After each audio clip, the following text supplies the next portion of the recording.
E aí, você já parou para pensar quem é que manda no Brasil de verdade? A resposta, ou pelo menos o mapa para ela, está num único artigo da nossa Constituição, o artigo 2º. É ele que desenha todo o equilíbrio, às vezes bem delicado, entre os três poderes. Hoje, a gente vai mergulhar fundo nessa engenharia. E ó, se a ideia é entender como a coisa toda funciona, já ajuda a gente. Deixa o seu like, segue o canal e compartilha. Assim, essa análise chega para muito mais gente. Bom, vamos direto ao ponto. O artigo 2º é curtinho, mas ele é poderoso. Pensa nele como se fosse o sistema operacional da nossa democracia, sabe? A regra principal que impede que tudo trave por excesso de poder concentrado num lugar só. Ele diz que legislativo, executivo e judiciário são independentes, mas têm que trabalhar em harmonia. Parece simples, né? Pois é, mas é na prática que esse sistema revela suas complexidades e desafios. E é exatamente aí que o negócio fica bom. O que essa frase, independentes e harmônicos entre si, quer dizer no nosso dia a dia? Na prática, essa relação é tipo uma dança, sabe? Uma dança bem complexa, cheia de tensão, de diálogo e, claro, às vezes de uns pisões no pé. É essa dinâmica que a gente vai desvendar hoje. E para ninguém se perder nesses passos, está aqui o nosso roteiro. Primeiro, a gente vai entender a regra do jogo. Depois, vamos botar o foco no árbitro, que é o judiciário. Aí vamos ver o que rola quando um poder tenta invadir o campo do outro ou quando simplesmente cruza os braços e não joga. E por fim, a gente amarra tudo com a ideia de freios e contrapesos, que é o que, no fim das contas, mantém o placar equilibrado. Vamos começar pela fundação. Esse princípio não é só uma frase bonita na Constituição, não. Ele é a planta baixa da nossa República e foi projetado com um objetivo muito claro: evitar que todo o poder se acumule nas mãos de uma pessoa ou de um grupo só. É basicamente nosso sistema de segurança contra o autoritarismo. Agora, dentro desse sistema, o Poder Judiciário tem um papel bem específico. Se a gente pensar na Constituição como o livro de regras do jogo democrático, o Judiciário é o juiz. É ele que garante que todos os jogadores, legislativo e executivo, estão seguindo o que está escrito ali. E olha, não sou eu que estou dizendo isso, não. É o próprio Supremo Tribunal Federal. Nessa decisão aí, o STF deixou bem claro: o papel de fiscal final é do Judiciário. É ele quem vai analisar se o que o Congresso aprova ou o que o presidente faz está dentro das 4 linhas da Constituição. Em outras palavras, é o Judiciário que apita e fala: opa, essa jogada valeu ou essa aí não valeu.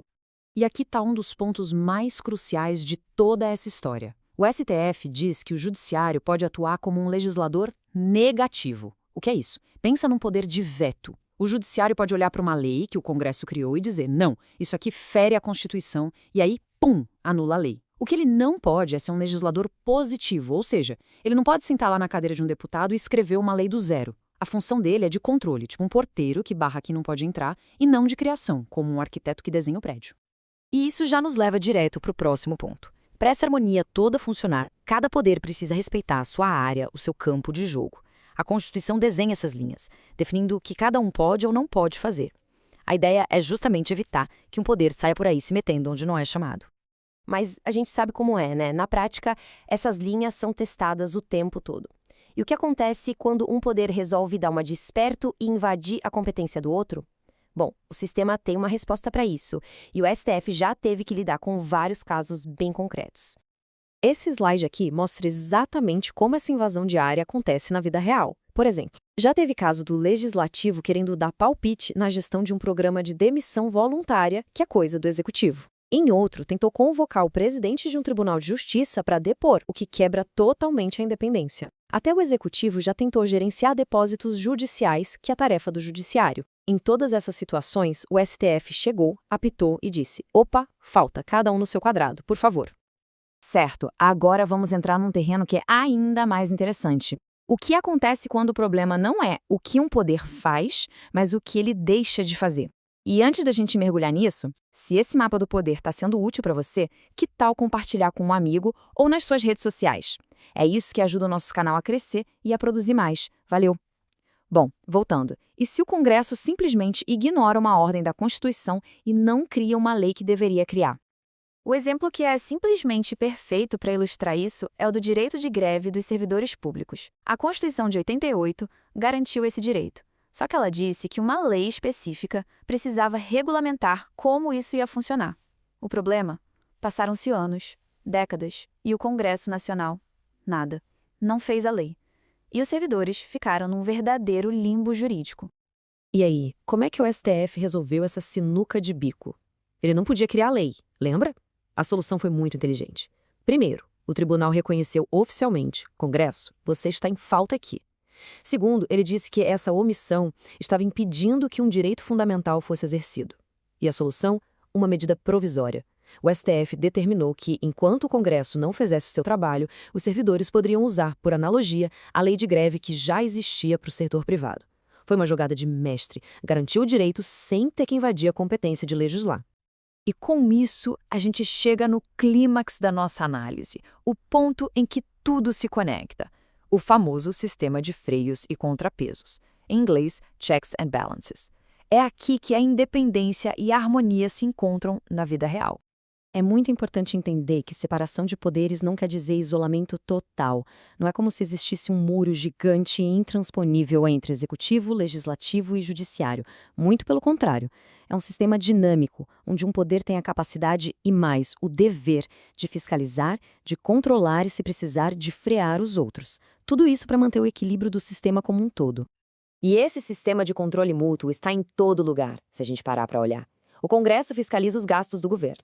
O presidente pode vetar uma lei aprovada pelo Congresso. O judiciário, como a gente já viu, pode anular uma lei. Mas a via é de mão dupla. O executivo indica os ministros do Supremo, que, por sua vez, precisam ser aprovados pelo legislativo. Ou seja, ninguém tem poder absoluto. É um jogo de interdependência muito bem controlado. No fim das contas, a separação de poderes não é uma foto estática. É um filme em constante movimento. É tipo um cabo de guerra ou uma negociação diária sobre poder e sobre limites. E esse diálogo, que às vezes é bem tenso, não é um defeito do sistema. Pelo contrário, é o sistema funcionando exatamente como ele foi desenhado para funcionar, para manter a nossa democracia saudável. E para a gente fechar, fica aqui uma reflexão. Esse modelo, com todos os seus freios e contrapesos, que foi pensado para ser cuidadoso, para ser deliberado, será que ele ainda é ágil o suficiente para dar conta dos desafios e da velocidade do século XXI? É uma pergunta que fica no ar para todo mundo pensar. E chegamos ao fim. Muito obrigado por ter ficado com a gente até aqui. Se você curtiu essa análise, saiba que todo o nosso conteúdo está disponível como DireitoCast. Então segue a gente lá no Spotify para mais áudios e debates. E para mais análises em vídeo como essa, é só procurar por DireitoCast no YouTube ou no TikTok. Ah, e não esquece, de verdade, deixar o seu like é muito, muito importante para a gente. É o que nos ajuda a continuar. Um abraço e até a próxima.